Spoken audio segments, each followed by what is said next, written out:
Selamat sore Pak.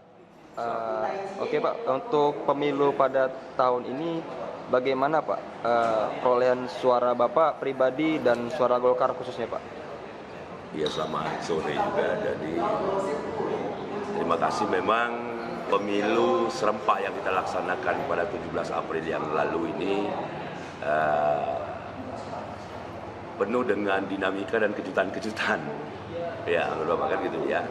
Jadi memang agak sedikit mengalami perubahan dalam artian partisipasi pemilih cukup baik ya kan, cuman dalam pelaksanaan seperti dengan ditambah lagi TPS itu membuat situasi juga jadi berubah dalam hal memilih. Kadang di satu keluarga itu sebagai contoh kita lihat mereka memilih tidak pada TPS yang sama. Padahal itu pas secara ini kan satu kakak dia. Ya kan gitu dia, dengan kekuatan TPS yang hari ini maksimal cuman 300. Ya kan gitunya. Artinya bisa contoh si suami memilih di TPS 1, si istri memilih di TPS 2. Ini juga membuat sedikit Pergeseran gitu. Pergeseran lah. Ya kan gitu dari memilih itu. Terus yang berikutnya dengan proses administrasi yang cukup ketat. Ya, tetapi indikasi yang kita jumpa di lapangan tidak juga seperti itu. Ada yang bisa, ada yang enggak. Contoh yang harus menggunakan dengan form-form tertentu, ya kan gitu dia. Tetapi pada titik tertentu, ya tanpa form itu pun bisa juga menggunakan hak pilihnya, kan gitu dia. Nah ini juga memang banyak yang harus dievaluasi lah dari penyelenggaraan secara serempak ini kalau menurut hemat kami dan pantauan kita di lapangan, ya kan gitu. Untuk pemilu tahun ini Pak, gimana Pak untuk perolehan suara Bapak pribadi khususnya? Ya, jadi memang itulah yang Bapak bilang kemarin. Ternyata hampir 15 tahun ini kita coba melakukan komunikasi secara intens, ya kan gitu dia.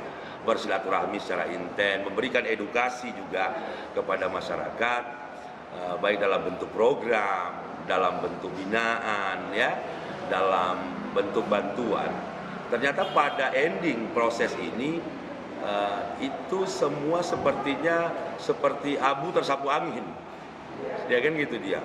Dalam ending pilihan itu, ya Bapak katakan, ya mungkin kita dibagi 3 proses lah, tiga klaster. Pertama mungkin ada pemilih pemula, ya pemilih milenial itu. Ya, yang kedua ada pemilih-pemilih militan. Yang tidak kalah penting pada proses pilihan ini di endingnya itu banyak juga yang tetap bersikukuh menjadi pemilih yang pragmatis. Ya, kan gitu dia, pemilih yang pragmatis.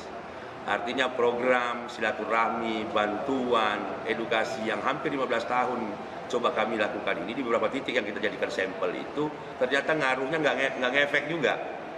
Ya, masyarakat masih tergoda dan terkecoh juga dengan kepentingan sesaat secara pragmatis itu. Sehingga kalau dari daerah pilihan kami yang kita lihat, khususnya itu di Kecamatan Nausa, itu masih banyaknya suara-suara juga berhamburan kepada pertama, si calon tidak memilih orang yang dia kenal. Ya kan gitu dia. Artinya memilih hanya karena ada iming-iming. Ya kan gitu dia. Ini nanti bisa kita buktikan dengan kita sudah lagi merekap data, berapa sih sebenarnya suara yang lari keluar, berapa suara yang dihambur-hamburkan. Mohon maaf, ini ada salah satu partai tertentu. Itu bukan hanya partainya saja, orang per orang calegnya juga mendapatkan suara itu. Nah ini kan berarti kan tingkat kecerdasan dalam memberikan pilihan itu masih jauh dari yang kita harapkan. Nah kan gitu dia. Nah ini tentu menjadi PR bersama kita lah, terus dari waktu ke waktu tidak pernah lelah memberikan pemahaman kepada pemilih bahwa sebenarnya suara yang mereka berikan itu sangat penting, artinya untuk mereka juga gitu loh. Bukan hanya dihambur-hamburkan begitu saja, dibuang-buang begitu saja. Nah, saya juga mengambil contoh di beberapa titik binaan, titik yang sudah lama kita lakukan. Ternyata memang itu tidak berpengaruh secara signifikan. Artinya cara-cara pragmatis itu masih terus mendominasi. Ya, masih terus memenangkan pertarungan pilihan itu dengan cara pilihan yang seperti itu gitu loh. Nah, ini tentu secara pengaruh berdampak juga dengan kita khususnya di Golkar. Ya, tapi alhamdulillah kita juga ya karena ini juga memang sudah lama kita lakukan. Memang perolehan suara Golkar secara menyeluruh ada sedikit penurunan di wilayah dapil 3 ini, kan gitu dia. Tetapi setelah kita cross check semuanya tidak juga hanya Golkar, mungkin partai-partai yang lain juga mengalami hal yang sama. Apalagi hari ini kontestan pemilu itu sampai 16 partai politik.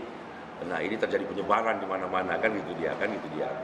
Nah, yang berikutnya adalah saya bilang tadi itu faktor-faktor yang sudah kita sampaikan sebagaimana di atas. Ya, tingkat kesulitan orang menggunakan hak pilih itu dengan administrasi yang cukup saklek atau cukup selektif dilakukan itu ada pilih. Terus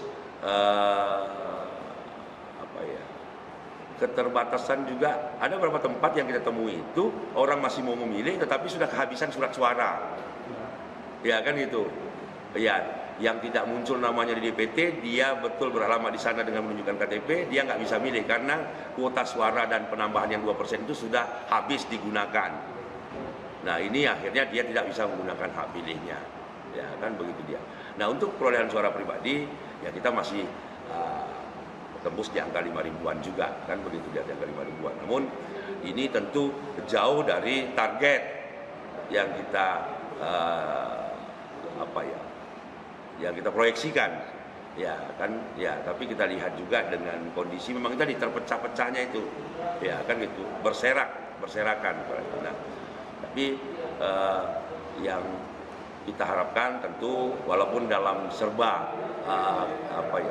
kekurangan di sana sini, tingkat partisipasi pemilih itu cukup baik, dan ini ke depan harapan kita menjadi evaluasi bahwasanya pileg dengan pilpres ini semestinya harus displit lah, ya kan gitu dia, harus displit ini, nggak bisa diserempakkan seperti ini kalau menurut pandangan hemat kami, kan gitu, ya. Ini betul-betul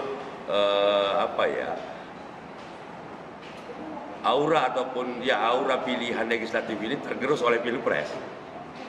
Jujur kita katakan itu yang di lapangan, kan gitu dia. Seolah-olah gaung daripada pesta demokrasi di pileg ini nggak ketutup oleh aura pilpres itu, kan gitu dia. Nah, ini tentu jadi saran kita, masukan kita kepada pemerintah untuk bisa mengevaluasi dalam pelaksanaan pesta demokrasi 5 tahun ke depannya, kan gitu dia. Nah, ini. Untuk Golkar di Kota Batam, Pak, karena kan dapat informasi bahwasanya kursi tetap 7, Pak ya.